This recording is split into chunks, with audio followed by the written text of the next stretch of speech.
When the HOA president tried to evict him, she had no idea she was walking into her own nightmare. Malik Patterson had always dreamed of owning property in a quiet, upscale neighborhood. After years of hard work, he finally made it happen. The house, a stunning two-story brick home in Brentwood Estates, Tennessee, sat on a neatly trimmed lot with a wraparound porch and a spacious backyard. It was exactly what he had envisioned. Peaceful, elegant, and the perfect place to settle down. But something felt off from the very first day. Moving boxes still lined the driveway when Malik noticed the eyes. Peeking from behind curtains, watching from porches, lingering a second too long as neighbors walked their dogs. No one approached, no friendly introductions, no welcome to the neighborhood, just silence. At first he brushed it off. Maybe people here just kept to themselves. Maybe they'd warm up over time. The first sign that wouldn't happen came the next morning. Malik had barely finished brewing his coffee when he heard a sharp knock at the door.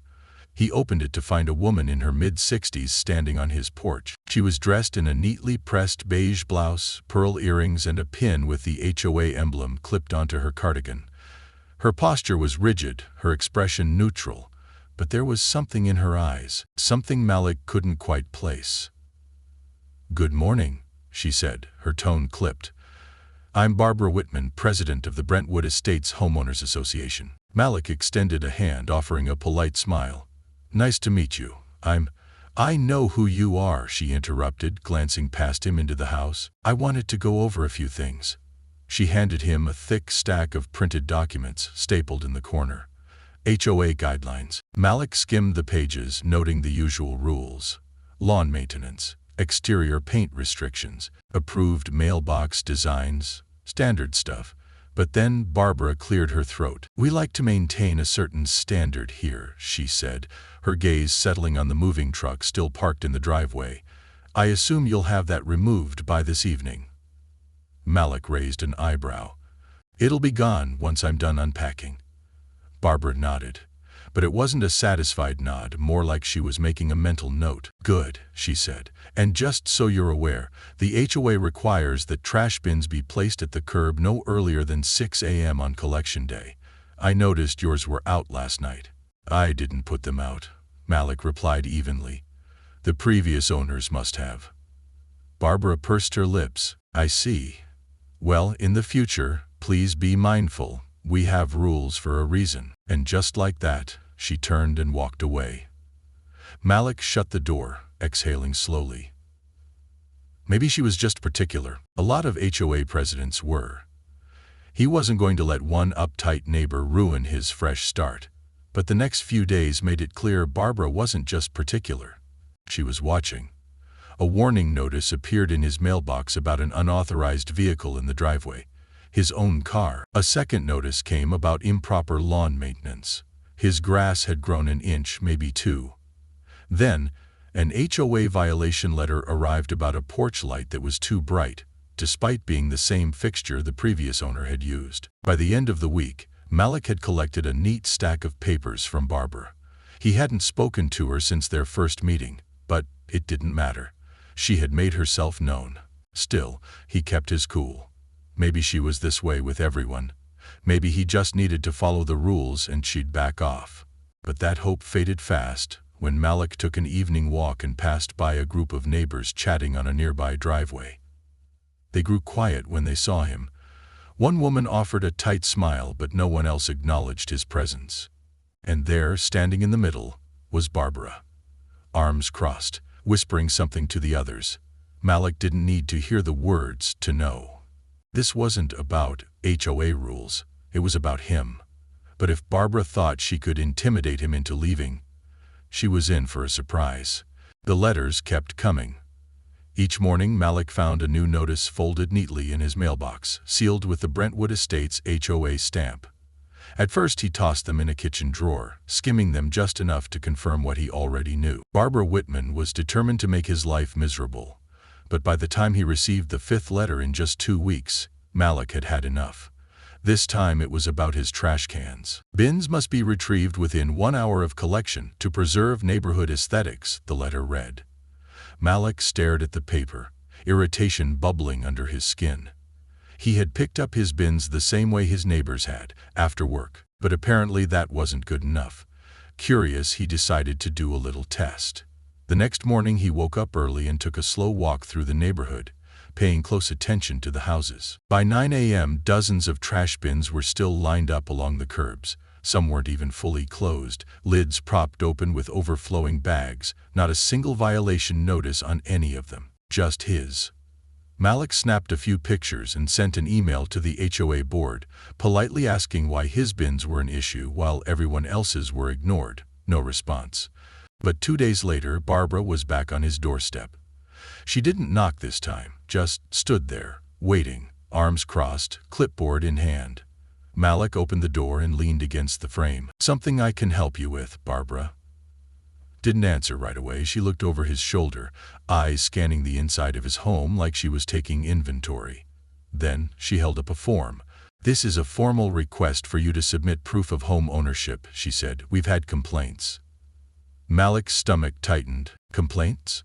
"Neighbors have expressed concerns," Barbara continued, her voice syrupy but sharp.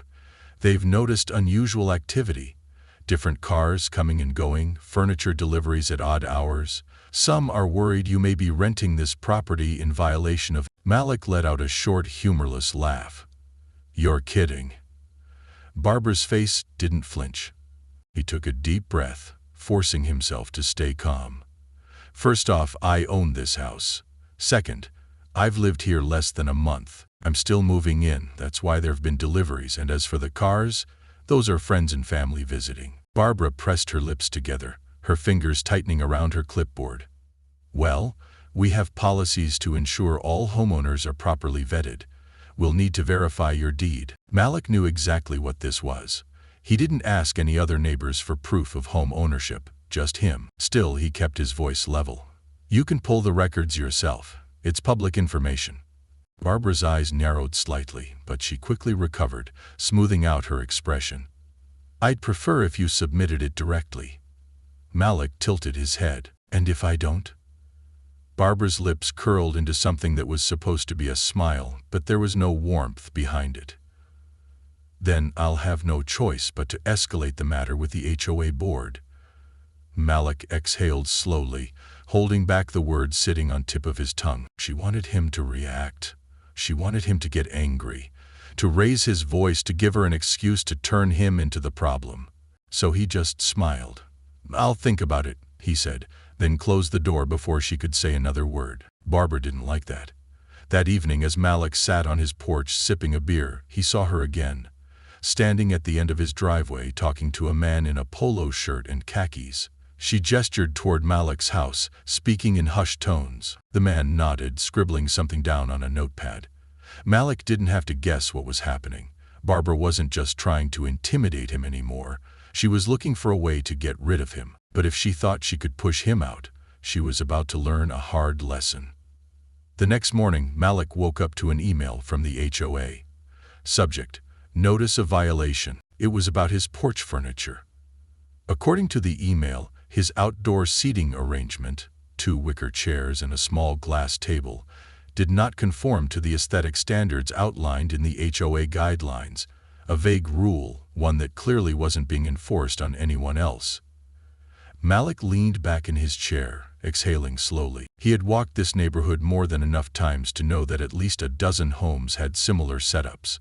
Some even had old plastic chairs that looked like they had been sitting out since the early 2000s, and yet, somehow, his was the problem. He ignored the notice. A day later, another email arrived. Subject: Second notice, lawn maintenance violation. Malik frowned. His lawn was freshly cut, edged, and watered. He had spent the entire afternoon trimming the hedges, making sure everything was spotless. But there it was, a formal complaint stating that his grass was slightly overgrown, and warning that fines could be issued if the problem wasn't corrected. Malik knew exactly what was happening. Barbara was trying to drown him in complaints, stacking up minor infractions until she had enough leverage to escalate things. So he decided to play her game. That evening, he took a slow walk through the neighborhood, jotting down every single actual violation he saw. Overgrown yards, broken shutters, faded house numbers, trash bins still sitting by the curb from the morning before. Then he submitted his own complaints, each one backed with time-stamped photos. It took less than 24 hours for Barbara to show up again. This time, she wasn't alone. She stood at the edge of Malik's driveway with another HOA board member, an older man with salt and pepper hair and a clipboard in hand. Malik recognized him from the HOA website, Stephen Reynolds, vice president. Barbara's expression was tighter than usual, the forced politeness barely masking her irritation. "Mr. Patterson," she greeted, her voice stretched thin. "We received your list of complaints." Malik crossed his arms, nodding. "Good. Then you know I'm not the only one being held to a ridiculous standard." Stephen cleared his throat, glancing at Barbara before speaking. "We appreciate your concerns, but the HOA board determines which issues require action. Not every minor infraction warrants a formal notice." Malik scoffed. "So mine do. But everyone else's don't." Barbara didn't answer. Instead, she pulled out a printed form and handed it to him. "This is your final warning before fines are issued. Your porch furniture needs to be replaced, and your lawn must remain at the regulated length at all times." Malik stared at the paper, then slowly looked up at Barbara. He wasn't stupid. This wasn't about grass or furniture. This was about making him feel like he didn't belong. He took a deep breath, forcing a slow smile. "You know, Barbara, I've read the HOA bylaws from top to bottom. Nowhere does it say a homeowner needs to replace furniture that's in perfect condition." Barbara stiffened. "It's a matter of neighborhood uniformity." Malik raised an eyebrow. "So you enforce rules that don't exist?" Barbara's jaw twitched. Stephen shifted uncomfortably. For the first time, Malik saw it. Doubt creeping into the board member's expression. He wasn't fully convinced. Malik decided to push a little further. "Let me ask you something," he said, keeping his tone even. "If I was someone else, say one of my neighbors, would we even be having this conversation?" Barbara's nostrils flared. Stephen opened his mouth, hesitated, then closed it again. "No answer." Malik nodded, folding the paper in half. "That's what I thought." Barbara inhaled sharply, forcing a tight-lipped smile. "If you refuse to comply, the HOA has the authority to take further action."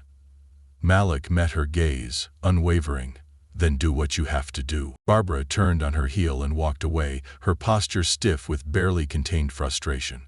Stephen lingered for a second, then followed. Malik watched them go, gripping the violation notice in his hand. He had just called her bluff, but Barbara wasn't the type to back down easily. Malik expected Barbara to retaliate. He just didn't expect how far she'd take it. The next morning, a thick envelope sat in his mailbox. No HOA logo this time.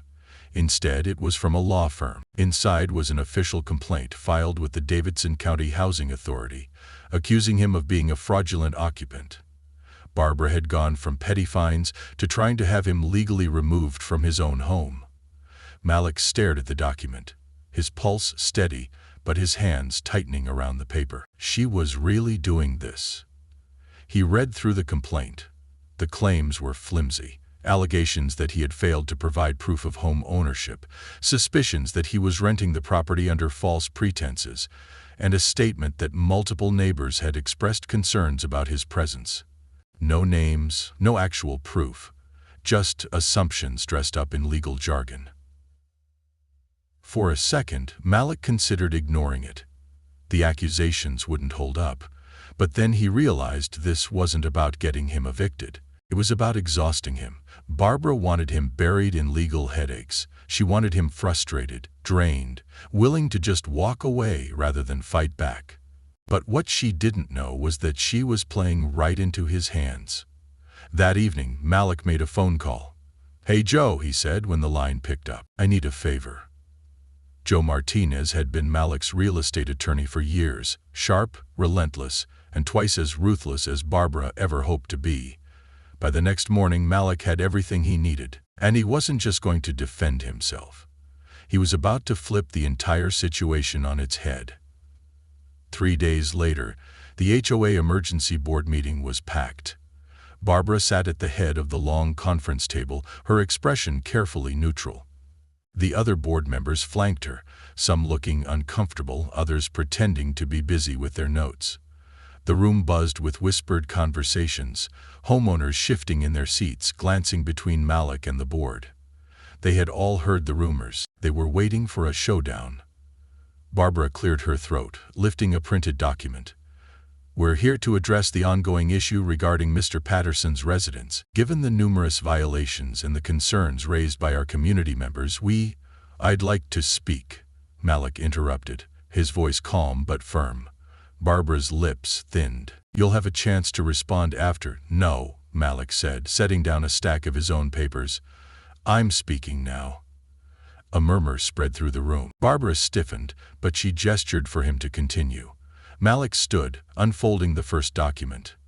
"This," he said, holding up the deed to his house, "is the legal proof that I own my home. Filed, recorded, and indisputable."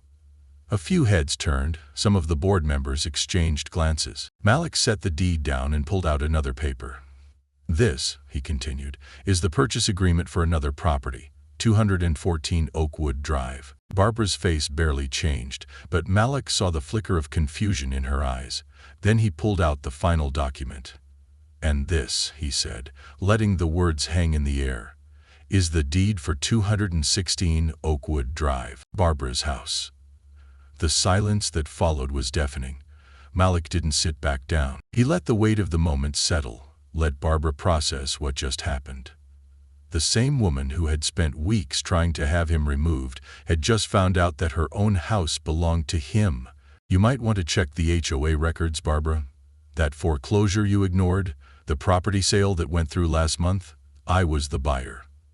A few gasps rippled through the crowd. Barbara's hands clenched around the papers in front of her. Malik tilted his head. "So tell me, Barbara, who's the real trespasser now?" And just like that, the entire room shifted. The room sat in stunned silence. Barbara's face had drained of color, her perfectly controlled demeanor cracking at the edges. The power she had wielded over Malik for weeks had just disintegrated in front of everyone. Malik took his time, letting the weight of his words settle. He wasn't done. He picked up another document from his neatly stacked pile. "Now let's talk about fraudulent eviction attempts." Barbara's head snapped up. "Excuse me?" Malik tapped the legal complaint she had filed. "You reported me as an illegal occupant. You claimed I had no right to live in my home." He paused, then looked directly at her. "Would you care to explain why?" Barbara's fingers twitched against the table, but she forced her voice to remain even. "As I stated in my report, several residents expressed concerns." "Who?" Malik interrupted. Barbara's jaw tightened. "I am not at liberty to disclose." "No names?" Malik said, raising an eyebrow. "That's funny, because I spoke to several neighbors before this meeting. No one remembers expressing concerns." A few murmurs stirred in the crowd. Homeowners exchanged glances, some shifting uncomfortably. The tension in the room shifted. It wasn't just between Malik and Barbara anymore. People were starting to see it. Barbara opened her mouth, but Malik continued before she could recover. "You accused me of violating HOA policies, yet you've repeatedly ignored other violations in this community." He pulled out a stack of printed emails. "I filed formal complaints about broken shutters, overgrown lawns, trash bins left out for days. None of them resulted in violation notices." He turned to the rest of the board. "Tell me, do these rules only apply when Barbara feels like enforcing them?" Stephen Reynolds, the HOA vice president, cleared his throat. "I think we should take a moment to—" "No," Malik said sharply, eyes still on Barbara. "Because this isn't about HOA rules. It never was. This was about her deciding who she thinks belongs here." A sharp murmur rippled through the crowd. Barbara's lips parted, panic flashing across her face for the first time. Malik wasn't just exposing her. He was forcing the entire neighborhood to see what had been happening right in front of them. Barbara let out a shaky breath. "Mr. Patterson, I was simply trying to intimidate me into leaving?" Malik finished for her. "Yeah, I got that." Silence. Then a voice from the back of the room broke through. "This is a disgrace," an older man muttered. Malik turned to see Mr. Holloway, one of the longest-standing residents of the neighborhood. He shook his head, looking at Barbara. "You really tried to evict the man who owns your house?" A few scattered chuckles echoed through the room. The shift was happening. But Malik wasn't done yet. He placed his final document on the table. "And one more thing. Barbara, you're behind on your HOA fees." Her head snapped up. "That's a lie." Malik tapped the paper. "I bought your house at auction, remember? That includes the debt attached to it. You owe the HOA over $3,000 in unpaid fines and fees." A fresh wave of whispers spread through the board members. Stephen adjusted his glasses, frowning as he read over the document. "Barbara, is this true?" Barbara's lips parted, but no words came out. She had buried herself. Malik leaned back in his chair. "I suggest you start paying up. Wouldn't want to violate any of your own rules, would you?"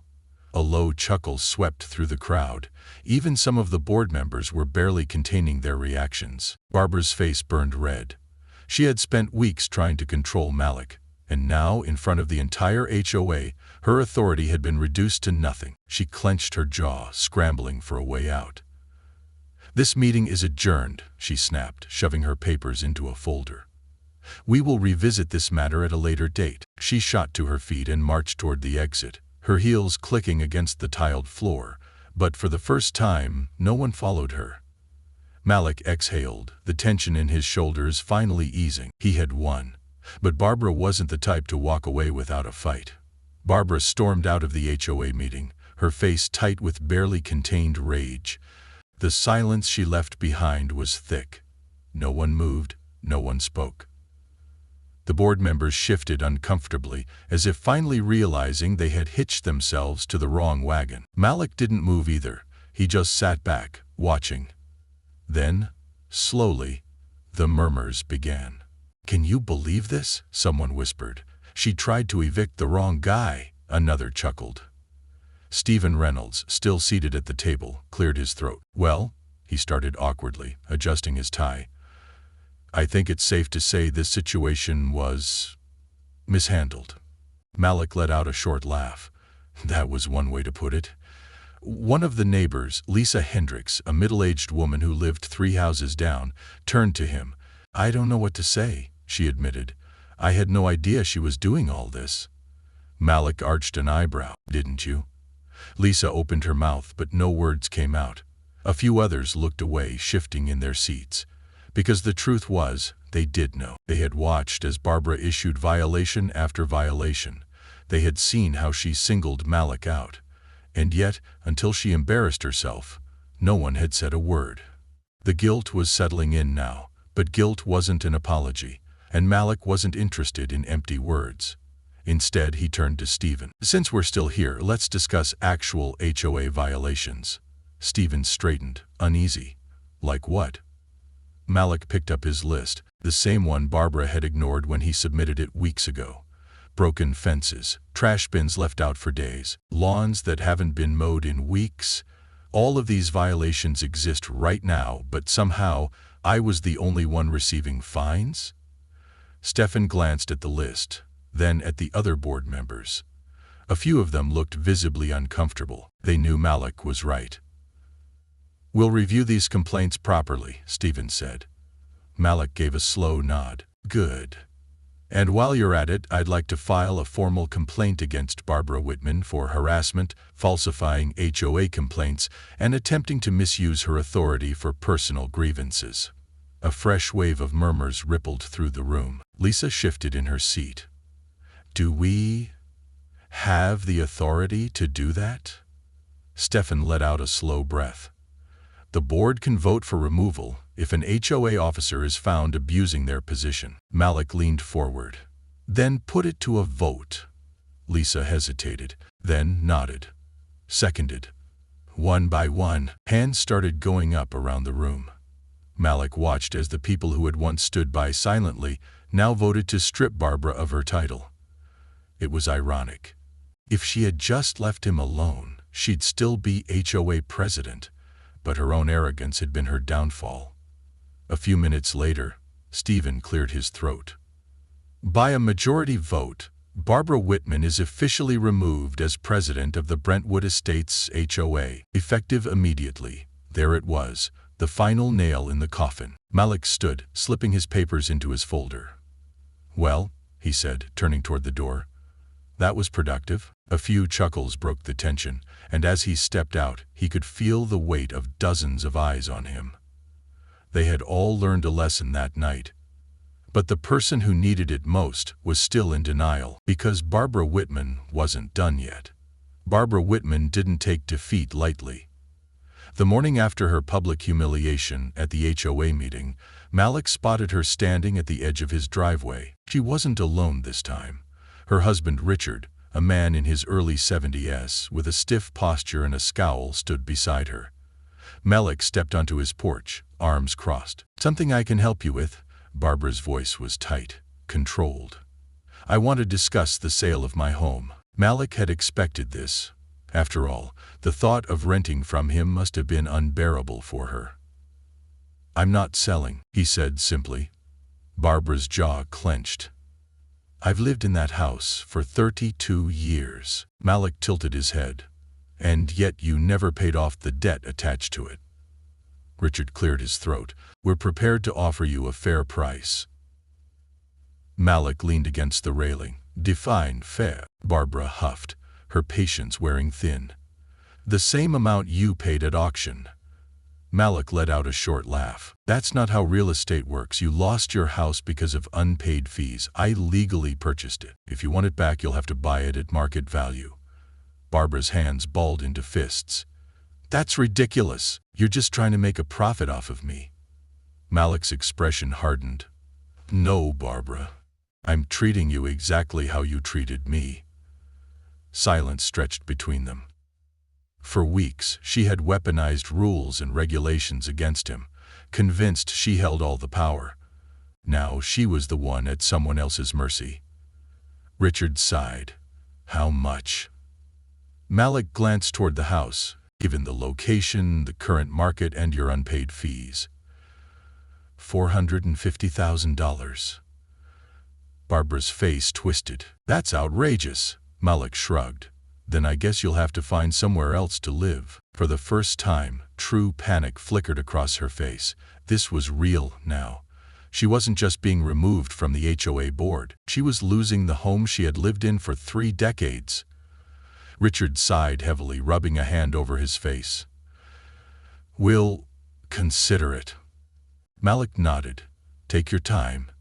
As they turned to leave, Barbara hesitated. She looked back at him, something different in her expression. Not quite remorse, but the realization that she had never actually been in control. For weeks, she had been so focused on pushing him out that she hadn't seen the real danger. Her own actions had cost her everything. Malik let the moment sit before speaking. "Barbara," he turned stiffly, "next time you judge someone before knowing them." He gestured toward her house. "Remember where it got you." She didn't say a word, just turned and walked away. A month later, the for sale sign went up in front of 216 Oakwood Drive. Barbara had refused to buy back the house at Malik's price, and no bank would give her a loan for the amount she needed. She and Richard packed up and left in the middle of the night, moving to a smaller place across town. The neighborhood changed after that. Without Barbara in charge, the HOA actually started working the way it was supposed to, addressing real issues instead of policing nonsense. And the neighbors? Some still avoided eye contact, embarrassed by their silence. But others made an effort, slowly breaking the wall they had helped Barbara build. One day, Lisa Hendricks, one of the few who had voted against Barbara, walked up Malik's driveway with a plate of cookies. "I know it's late," she said, shifting awkwardly. "But welcome to the neighborhood." Malik smiled, accepting the plate. "Took you long enough?" Lisa chuckled, a little sheepish. "Yeah, it did." Malik took a bite of a cookie. Sweet, a little stale, but better late than never. Some people spend their lives trying to control others. They think their power comes from rules, from status, from making others feel small. But real power? That comes from knowing who you are and refusing to let anyone take that away from you. If you enjoyed this story, subscribe for more, because trust me, there's plenty more where this came from.